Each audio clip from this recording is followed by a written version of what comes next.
Metal Gear.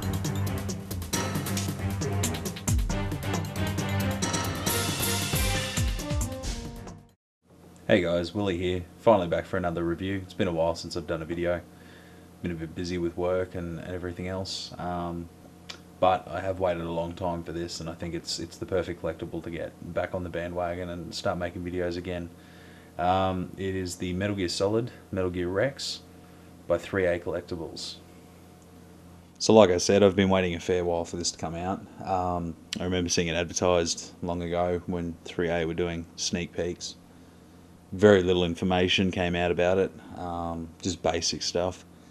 But I've been watching and following, and finally saw someone pop up on eBay that had them in stock, and I noticed that no one else has done a review yet. So I thought, well, I'll grab it and pay a little bit extra for speed post for express, and got it within a few days. So really happy that I've bought it. As you can see, it's quite large.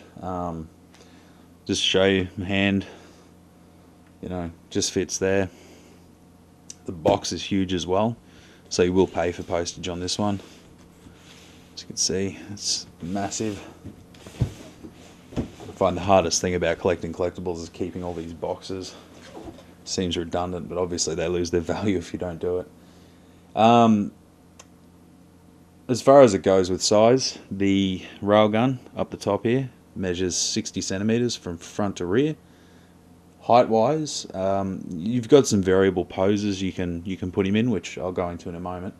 But at the moment, the pose that I have him in, he's standing around 55 centimeters tall, and that's measuring to the tip of this antenna just up here.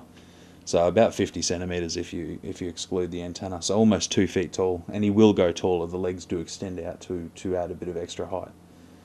Light up functions. You've got the eyes and the cockpit, which is really cool. The blue looks great against the color scheme that they've gone with for the final paint job. You also have the railgun light up feature, which is the firing of the railgun. As you can see there, I'll show a close up of that in a moment. So it's a 1/48 scale, I believe. I've given you the height and sizes. Sculpt wise, this thing has great detail.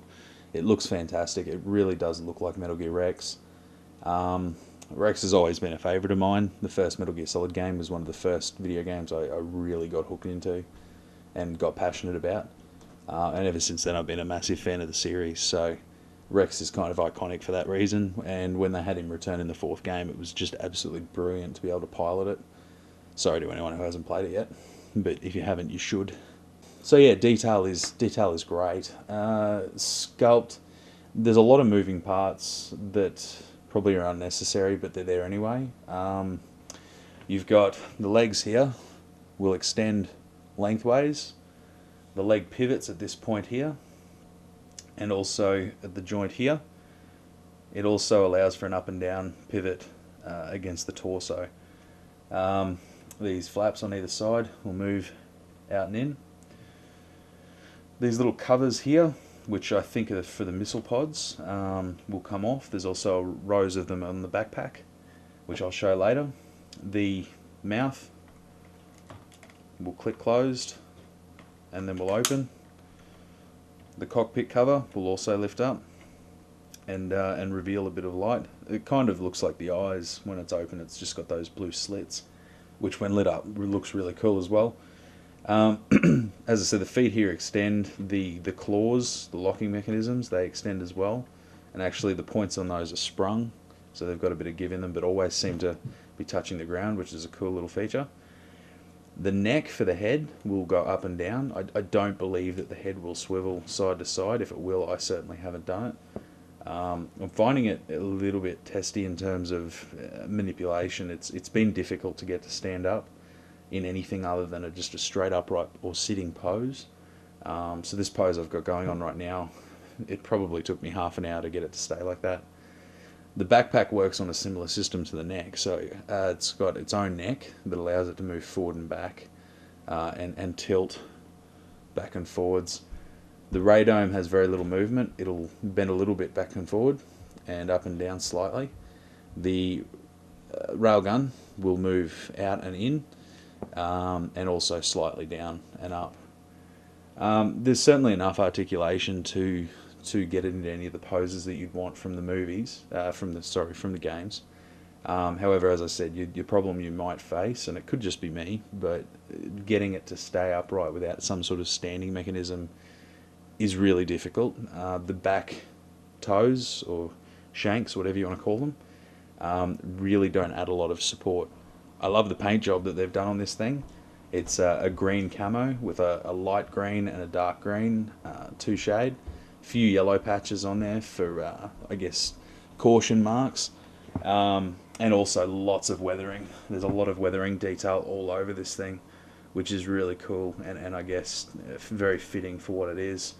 There are also a lot of removable parts that are just for show. Just to give you a really quick and easy example, that piece there comes off, serves absolutely no purpose other than it reveals some of the inside pieces. But it's there, it's just one of those extra things, I guess, so that you can muck around with it. It also comes with this tool, which is for bending the leg knuckles. Underneath, you can see that it's got the laser, the cutting laser, which is cool. Again, you can possibly hear that click. Seems to be magnets in there to sort of hold it still, or some mechanism. It definitely isn't flimsy by any means. A lot of these leg panels here and on the sides on both legs are also removable, and apparently that's also the system for accessing the inner workings of the leg to extend the leg and give it that extra length for more height. There are removable panels on the backpack that reveal engine parts. Not amazing detail there, fairly basic, but still cool, gimmicky kind of thing. With the sheer size of this thing, as I said, it's currently standing about 55 centimeters tall. It'd be easily 55 to 60 centimeters deep from nose to end of the backpack. You're not going to see those details unless you're going to display him on its ass, turned around and back to front. It's not going to happen. But it's still cool that it's there. It's one of those things you play with for a little bit to start with, just to get a feel for everything it's got, and then you put it up on display. Price-wise, it's not a cheap piece. It was around the $450 mark, Australian dollars. It was close enough to US dollars. And then shipping on top of that. So it's an expensive piece. Price-wise, between buying and shipping, it's on par with something like the Hot Toys tumbler, the Batmobile. But to me, it's probably more iconic and more important than the Batman collectibles, purely because, as I said at the beginning, Metal Gear Solid is the game that hooked me on gaming. I don't do a lot of gaming, but Metal Gear Solid is certainly one of the games that I've stuck with ever since I first played it. I only recently pulled the first game out again on the original PlayStation and played it. So it's a fantastic game with a great story. To those of you that play it like I did, most of us probably find it very iconic, and it's a great game. And Rex is the pinnacle boss bad guy robot from that game. This is what you go through everything to fight at the end. It's definitely a centerpiece in terms of size, detail. There aren't a lot of large Metal Gear Solid collectibles around at the moment. So this is definitely one of the best options if you want something big to show off your Metal Gear Solid collection. And just in terms of overall product, with it being from ThreeA, I've never purchased a ThreeA product, nor have I ever considered purchasing one. I'm not a fan of their other products, just by personal taste. However, the major licenses that they've picked up, they're doing a fantastic job with quality. This thing is amazing. The photos of the real steel figures are amazing, and the Halo Master Chief, or whatever it is that they're bringing out soon, also looks amazing. So they definitely know what they're doing with quality,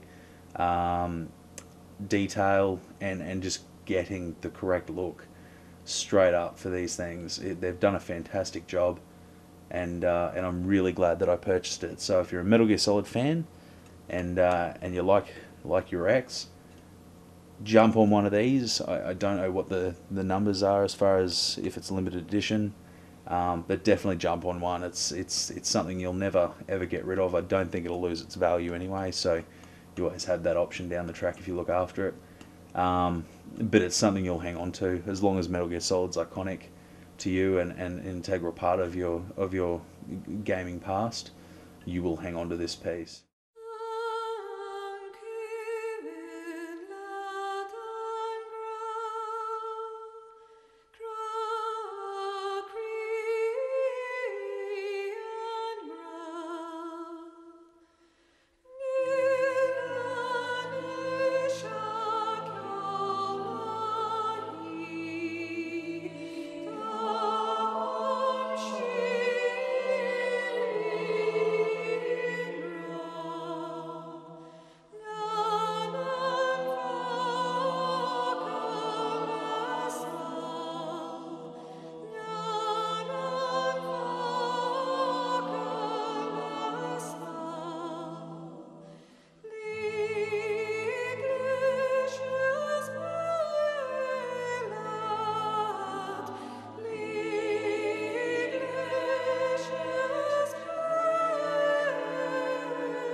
So thanks for watching this video. Been away for a while, as I said in the beginning, but I will be getting back on top of it. I've picked up a lot of new pieces over the last 12 to 18 months, and I need to review them. So I'll be back soon with some more reviews. I think next time I'll be doing the Enter Bay 1:4 scale Rambo figure. So stay tuned for that, and thanks to all you guys who have subscribed, and don't forget to share this around, and I'll keep these going.